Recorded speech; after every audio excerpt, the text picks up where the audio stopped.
పాకిస్తాన్ అనేటువంటి దేశము భారతదేశం మీద ఎందుకు తీవ్రవాద కార్యకలాపాలు సాగిస్తున్నది చాలా సంవత్సరాల నుంచి అనేది మనం అర్థం చేసుకోవాలంటే ఒక మూడు విభాగాలుగా దాన్ని అధ్యయనం చేయాల్సి వస్తుంది.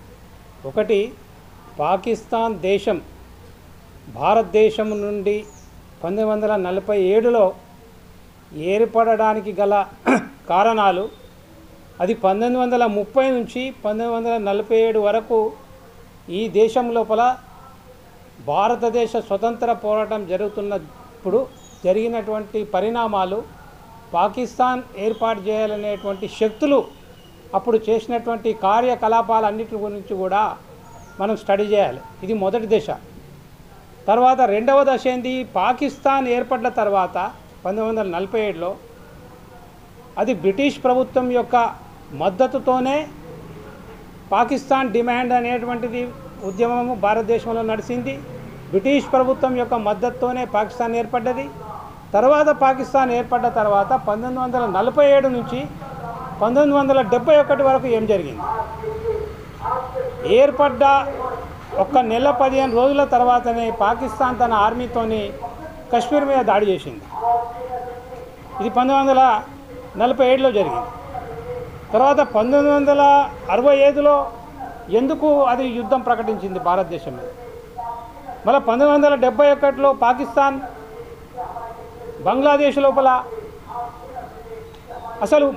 అసలు చరిత్రలో 30 లక్షల మందిని అక్కడ చంపేశారు. 3,30,00,000 చరిత్ర 30 లక్షలు అని చెప్తుంది. బంగ్లాదేశ్లను 30 లక్షల మంది పాకిస్తాన్ ఆర్మీ చంపేశారు. సో 1971 వరకు 1947 నుంచి 1971 వరకు జరిగిన పరిణామాలన్నింటినీ కూడా అధ్యయనం చేయాలి. 71లో పాకిస్తాన్ చాలా ఘోర పరాభవం భారతదేశం ఆర్మీ ముంగట చవి చూసింది. బంగ్లాదేశ్ ఒక దేశంగా మళ్ళీ విడిపోయింది. 71 తర్వాత పాకిస్తాన్ 1971 నుంచి 2025 వరకు ఇది మూడవ అధ్యయనం.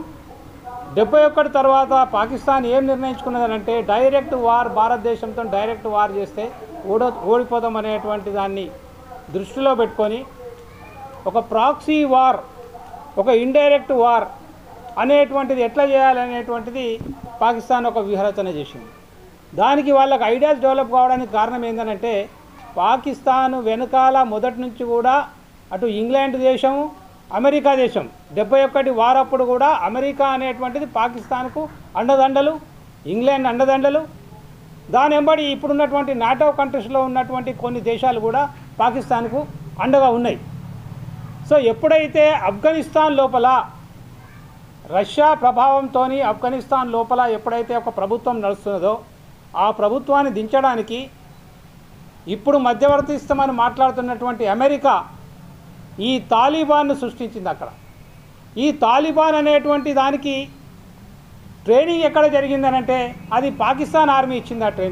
ఆ ట్రైనింగ్ ఇన్ఛార్జ్ అప్పుడు ఎవరు ఉండానంటే అప్పుడు ఒక మిలిటరీ ఆఫీసర్గా ఉన్నటువంటి పర్వేజ్ ముషరఫ్ అప్పుడు దానికి ఇన్ఛార్జ్. ఇవన్నీ కూడా పత్రికలలో 30 సంవత్సరాల నుంచి పత్రికలు చదివితే ఇవన్నీ కూడా పత్రికలలో వచ్చినటువంటి అంశాలనే నేను చెప్తున్నా. కాబట్టి ఇదంతా కూడా మనం అధ్యయనం చేయాలి, ఇదంతా కూడా మనం లింకప్ చేయాలి.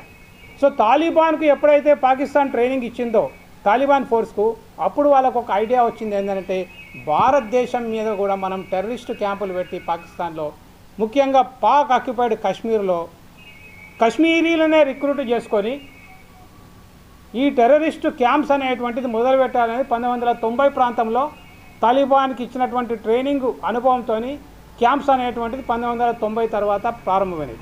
కొన్ని క్యాంపులు పిఓకేలో, కొన్ని క్యాంపులు పాకిస్తాన్లో పెట్టి పెద్ద ఎత్తున ఇప్పుడు మనం చదువుతున్నటువంటి, ఇప్పుడు మనకు వచ్చినటువంటి ఇన్ఫర్మేషన్ పత్రికలలో ఈ 15 రోజుల నుంచి వచ్చినటువంటి ఇన్ఫర్మేషన్ 9 క్యాంపులను ఏదైతే కొట్టిర్రో ఇది కనుక మనం క్యాలిక్యులేట్ చేస్తే సంవత్సరానికి మినిమం ఒక 2,000 మంది తీవ్రవాదులను ట్రైనింగ్ చేస్తారండి. మినిమం 2,000 మందిని తీవ్రవాదులను చేస్తారు.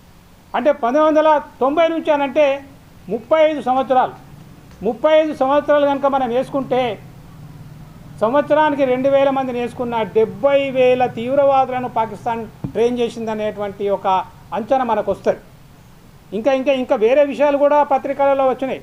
స్లీపర్ సెల్స్ భారతదేశంలో ఇది ఒకటే కాదు, భారతదేశం నుంచి పోయి దుబాయ్లో పనిచేస్తున్నటువంటి వాళ్ళను దుబాయ్లో క్యాచ్ చేసి దుబాయ్ నుంచి పాకిస్తాన్ పిఓకి తీసుకుపోయి ట్రైనింగ్ ఇచ్చి అక్కడ నుంచి మళ్ళీ దుబాయ్కి వాపసు తీసుకొచ్చి మళ్ళీ ఎప్పటిలాగా దుబాయ్ నుంచి మళ్ళీ భారతదేశానికి వాపసు వచ్చినటువంటి వాళ్ళను పిఓకే నుంచి ఇన్ఫిల్ట్రేషన్ చేసినటువంటి వాళ్ళను ఇట్లా భారతదేశం లోపల చాలామందిని తీవ్రవాదులను స్లీపర్ సెల్స్గా భారతదేశంలో పెట్టి గతంలో ఎన్నో బాంబు బ్లాస్టులకు తీవ్రవాద కార్యకలాపాలకు పాకిస్తాన్ పాల్పడ్డది.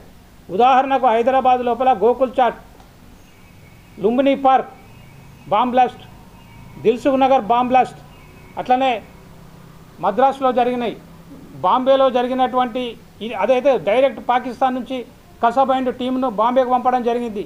ఇట్లా తీవ్రవాద కార్యక్రమాలను పాకిస్తాన్ అనేటువంటిది ఒక నిరంతర ప్రక్రియ పాకిస్తాన్కు. ఇవాళ ఎన్ని పీస్ టాక్స్ చేసినా కూడా పాకిస్తాన్ చర్య అనేటువంటిది ఆపది. ఎందుకు ఆపది అని అంటే దానికి రెండు కారణాలని. ఒక కారణం ఏంది, పాకిస్తాన్ దేశం అనేటువంటిది ఒక దోపిడీ దేశము. అక్కడ ఆర్మీ రాజకీయ నాయకులు ఇద్దరు కలిసి మొత్తం పాకిస్తాన్ వనరులను మొత్తం వాళ్ళు దోషిస్తారు. అక్కడ ప్రజలను చాలా అమాయకత్వంలో పెట్టారు. ప్రజలకు అక్కడ అసలు చదువు లేదు. అక్కడ వీళ్ళు ఏం చెప్తే అదే జై జై అని అంటారు.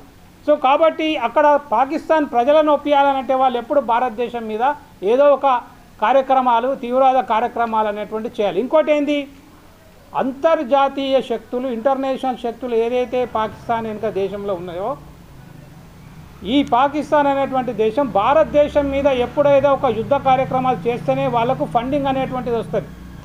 చాలా దేశాలు పాకిస్తాన్కు ఫండ్ చేస్తాయి ఈ విషయం లోపల.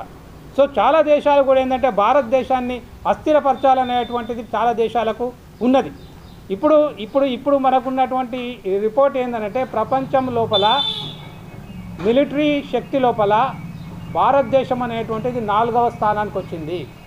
అమెరికా, తర్వాత రష్యా, తర్వాత చైనా, తర్వాత ఇప్పుడు భారతదేశం 4వ శక్తికి వచ్చింది. అసలు ఇంగ్లాండ్, ఫ్రాన్స్ ఇవన్నీ కూడా వెనుకబడిపోయినాయి. సో ఇప్పుడు భారతదేశం ఇప్పుడు ఒక పీస్ టాక్స్తోని, శాంతి చర్చలతోని ఈ పరిస్థితి మారుతుంది అనేటువంటిది కాదు.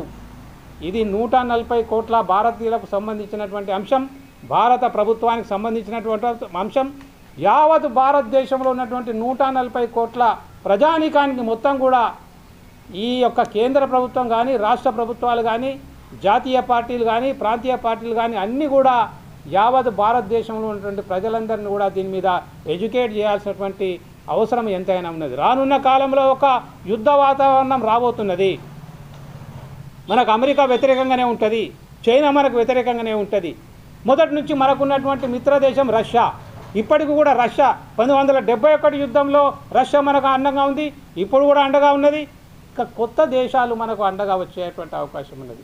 ఉదాహరణకు జపాన్ మనకు అండగా వస్తుంది, వియత్నాం మనకు అండగా వస్తుంది, బర్మా మనకు అండగా వస్తుంది, థైలాండ్ మనకు అండగా వస్తుంది. రానున్న కాలం లోపల ఈస్టర్న్ తూర్పుల భారతదేశానికి తూర్పున ఉన్నటువంటి దేశాలే నమ్మదగ్గ దేశాలుగా మనకు మద్దతుగా వచ్చేటువంటి అవకాశం ఉంది. కాబట్టి ఇది ఒక పెద్ద అంతర్జాతీయ సమస్య అనేటువంటిది భారతదేశానికి రాబోతున్నది. కాబట్టి యావత్ భారత ప్రజలందరూ కూడా అప్రమత్తమై ఈ యొక్క భారతదేశాన్ని మనం కాపాడుకునేటువంటి ప్రయత్నం చేయాలి. భారతదేశం మీద గతంలో 1000 సంవత్సరాల క్రితం భారతదేశాన్ని మీద దాడి జరిగినప్పుడు ఏ రకమైనటువంటి కుట్రలు అయితే జరిగినాయో ఇప్పుడు కూడా ప్రపంచంలో కొన్ని దేశాలు భారతదేశం మీద కుట్రలు చేసేటువంటి అవకాశం ఉన్నది. కాబట్టి ఇది ఏదో ఒక రాజకీయ పార్టీకి సంబంధించినటువంటి అంశం కాదు. ఇది కాంగ్రెస్ పార్టీకో, బీజేపీ పార్టీకో, సమాజ్వాదీ పార్టీకో, లేకపోతే బీఆర్ఎస్ పార్టీకో, లేకపోతే డిఎంకే పార్టీకో, లేకపోతే శరద్ పవార్ పార్టీకో, ఏదో మమతా బెనర్జీ పార్టీకో సంబంధించినటువంటి అంశం కాదు. ఇది యావత్ భారతదేశానికి సంబంధించినటువంటి అంశం, 140 కోట్ల భారతీయులకు సంబంధించినటువంటి అంశం. ఇది భారత ప్రజాస్వామ్యం, భారతదేశం యొక్క స్వాతంత్రం, భారత ప్రజల యొక్క సార్వభౌమ అధికారాలకు సంబంధించినటువంటి అంశంగా అన్ని రాజకీయ పార్టీలు ప్రజలను ఎడ్యుకేట్ చేయాలని చెప్పి ప్రజామిత్ర ప్రోగ్రెసివ్ డెమోక్రటిక్ ఫ్రంట్ మీకు విజ్ఞప్తి చేస్తూ అందరికీ నమస్తే, ధన్యవాదాలు.